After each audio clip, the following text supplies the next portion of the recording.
নমস্কার বন্ধুরা, সংবাদ প্রতিদিন থেকে আজকে একটা গুরুত্বপূর্ণ আপডেট আপনাদের কাছে নিয়ে এসেছি। অবশ্যই সেটি রয়েছে কন্ট্রাকচুয়াল এমপ্লয়িজদের নিয়ে। চলুন দেখে নিন প্রথমে শিরোনাম কি আছে। সর্বনিম্ন বেতন মাসিক 23,000 টাকা, শ্রমিকদের দাবি পূরণ কর্ণাটক সরকারের। আমরা সবাই জানি কর্ণাটকে যেটা সরকার চলছে সেটা চলছে ন্যাশনাল কংগ্রেসের, ঠিক আছে। সেখানে ইতিমধ্যেই যে মিনিমাম স্যালারি রয়েছে, কন্ট্রাকচুয়াল বলুন বা যারা কাজ করছেন শ্রমিক বলুন, তাদের কিন্তু মাসিক বেতন ন্যূনতম 23,000 টাকা করে দেওয়া হয়েছে। ডিটেলসে আমরা জানবো, তো আপনার ভিডিওটি প্রথম থেকে শেষ অবধি দেখুন। দেখুন এখানে লেখা রয়েছে, দীর্ঘদিন ধরে ন্যূনতম বেতন বৃদ্ধির দাবি জানিয়ে আসছিল কর্ণাটকের শ্রমিকরা। সেই দাবি মেনে শনিবার বেতন বৃদ্ধির বিজ্ঞপ্তি জারি করা হয়েছে বা জারি করেছে সরকার। সেখানে বলা হয়েছে রাজ্যের শ্রমিকরা এখন থেকে ন্যূনতম বেতন পাবেন 23,376 টাকা।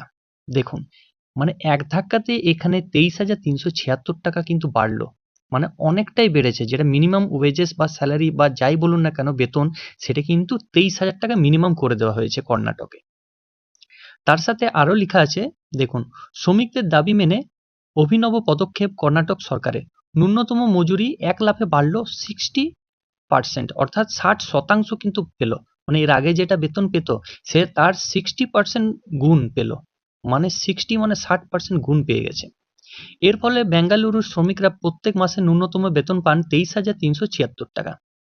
পাশাপাশি রাজ্যের দক্ষ শ্রমিকরা সর্বনিম্ন বেতন পাবে মাসে 31,114। দেখুন যারা দক্ষ শ্রমিক মানে যারা স্কিল, মানে যারা অলরেডি জানে কাজগুলো, মানে দক্ষ এবং স্কিল, তাদের বেতন কিন্তু মিনিমাম হয়ে গেল, সর্বনিম্ন হয়ে গেল 31,114 টাকা। মানে অনেকটাই হিউজ যেখানে বলা হচ্ছে। শনিবার এমনটাই কংগ্রেস শাসিত কর্ণাটকের শ্রমমন্ত্রী সন্তোষ এস লাড বলেছেন। আরো লেখা রয়েছে, দেখুন দীর্ঘদিন ধরে ন্যূনতম বেতন বৃদ্ধির দাবি জানিয়ে আসছিল কর্ণাটকের শ্রমিকরা। সেই দাবি মেনে শনিবার বেতন বৃদ্ধি জারি করেছে সরকার। সেখানে বলা হয়েছে রাজ্যের শ্রমিকরা এখন থেকে ন্যূনতম বেতন পাবেন 23,376 টাকা। এর পাশাপাশি যারা দক্ষ শ্রমিক রয়েছে তাদের মাসিক বেতন হবে 31,114 টাকা।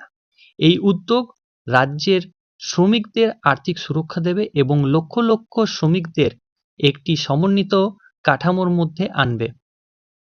এর সাথে যারা শ্রমমন্ত্রী লাড বলেন, এই বেতন পরিবর্তিত সুপ্রিম কোর্টের নির্দেশ মেনে হয়েছে। অবশ্যই এটা কিন্তু সুপ্রিম কোর্টের নির্দেশ মেনে হয়েছে।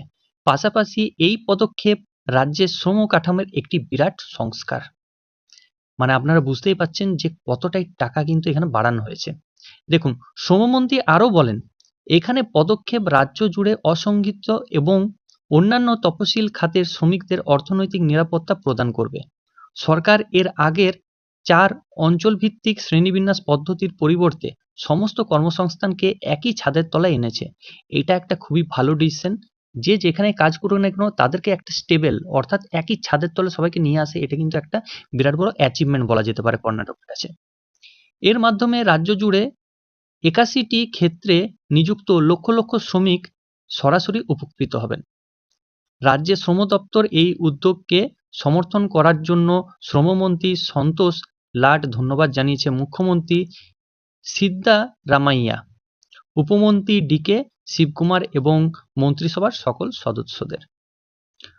সো এটাই ছিল আজকের আপডেট, যেখানে একজন দক্ষ শ্রমিক মাসে পাচ্ছেন, মানে স্কিল্ড, তারা মাসে পাচ্ছেন 31,114, এবং যারা আনস্কিল্ড অদক্ষ তাদের মিনিমাম ওয়েজেস বা বেতন যাই বলুন না কেন তাদের হচ্ছে 23,376 টাকা মাত্র। যদি আজকের এই ভিডিওটি আপনাদের ভালো লেগে থাকে অবশ্যই চ্যানেলটিকে লাইক করবেন, সাবস্ক্রাইব করবেন, এবং আপনারা যদি ফেসবুক থেকে দেখে থাকেন অবশ্যই চ্যানেলটিকে ফলো করবেন এবং আপনাদের বন্ধুদের সাথে এই ভিডিওটি শেয়ার করবেন।